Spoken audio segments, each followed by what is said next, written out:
Leviticus 7. And this is the regulation of the guilt offering. It is a most holy thing. In a place where the slaughter of the burnt offering, they must slaughter the guilt offering. And he must sprinkle its blood upon the altar all around. And he must present all of its fat, the fat tail, and the fat that covers the inner parts, and the 2 kidneys, and the fat that is on them, which is on the loins. And he must remove the lobe on the liver, in addition to the kidneys, and the priest shall turn it into smoke on the altar as a food offering made by fire for Yahweh. It is a guilt offering. Every male among the priests may eat it. It must be eaten in the holy place. It is a most holy thing. The instruction is the same for the guilt offering. As for the sin offering, it belongs to the priest who makes the atonement with it. And the priest who presents the person's burnt offering to the priest belongs the skin of the burnt offering that he presented, and every grain offering that is baked in the oven, and all that is prepared in a cooking pan or on a flat baking pan belongs to the priest who presented it. And every grain offering, whether mixed with oil or dry, shall be for all of Aaron's sons equally. And this is the regulation of the fellowship offering that he must present to Yahweh. If he presents it for thanksgiving, in addition to the thanksgiving sacrifice, he shall present rings shaped unleavened bread mixed with oil, and unleavened bread wafers smeared with oil, and well-mixed ring-shaped bread cakes of finely milled flour mixed with oil. In addition to ring-shaped cakes of bread with yeast, he must present his grain offering together with the sacrifice of thanksgiving peace offerings. And he shall present one of each kind of grain offering as a contribution for Yahweh.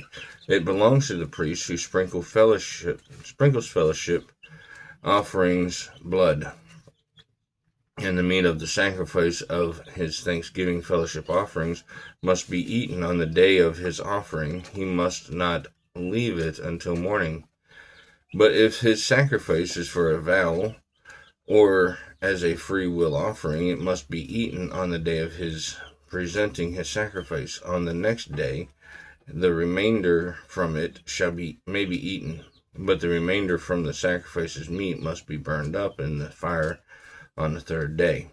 And if indeed some of the meat of his fellowship offering sacrifice is eaten on the 3rd day, it will not be accepted. It will not be considered of benefit, for the one who presented it shall be unclean meat, and the person who eats it shall bear his guilt. And the meat that touches anything unclean must be eaten. It must be burned with fire. Must be burned with fire. And as for the clean meat, anyone who is clean may eat the meat.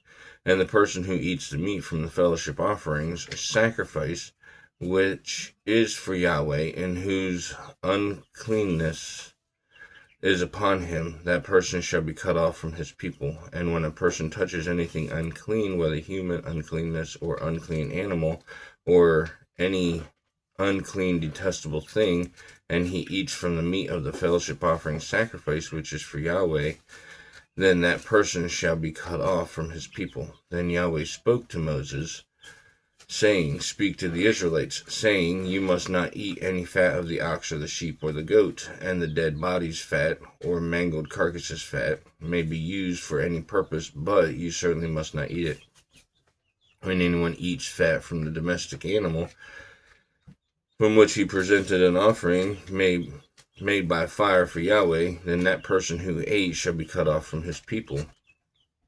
And in any of your dwellings you must not eat any blood belonging to birds or domestic animals. Any person who eats any blood, that person shall be cut off from his people. Then Yahweh spoke to Moses, saying, Speak to the Israelites, saying, The one who presents his fellowship offering sacrifice for Yahweh shall bring his offering to Yahweh from his fellowship offering sacrifice. His own hands must bring Yahweh's offerings made by fire. He must bring the fat in addition to the breast section, to wave the breast section as a wave offering before Yahweh. And the priest shall turn the fat into smoke on the altar And the breast section shall be for Aaron and his sons, and the right upper thigh you must give as a contribution for the priest from your fellowship offerings sacrifice. As for the one from Aaron's sons who present the blood of the fellowship offerings and the fat, the right upper thigh shall belong to him as his share, because I have taken the wave offerings, breast section, and the contribution offerings, upper thigh, from the Israelites out of their fellowship offerings, sacrifices, and I have given them Aaron the priest and his sons from the Israelites as a lasting rule. This is Aaron's allotted portion and his son's allotted portion from Yahweh's offerings made by fire, when he brought them forward to serve as priests for Yahweh. This is what Yahweh commanded to give them from the Israelites on the day of his atonement, on the day of his atoning them. It is a lasting statute for their generations.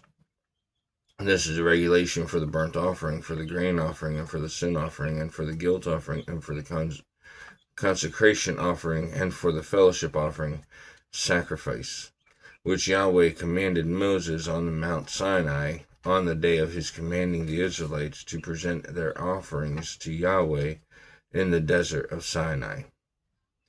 Make sure to like, share, and follow. And may God bless you and the reading of his word.